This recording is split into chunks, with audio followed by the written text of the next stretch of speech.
নোমান, কি হয়েছে বলো? শুনলাম তোমার নাকি আজকে বিয়ে। তুমি আমাকে রেখে কাকে বিয়ে করতেছো? তোমার তো টাকার প্রয়োজন, তাই কি করব?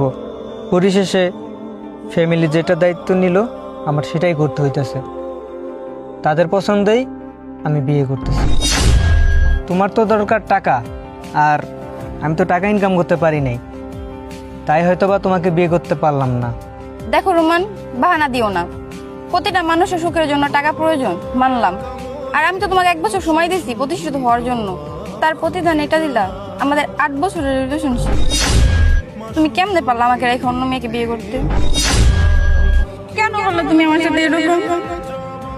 আমার আসলে আর কোনো রাস্তা ছিল না। আমার ফ্যামিলি থেকে যে ডিসিশন নিছে আমার সেই অনুযায়ী আমার তাকে বিয়ে করতে হইতেছে। সরি, তুমি কিছু মনে করো না, ভালো থেকো।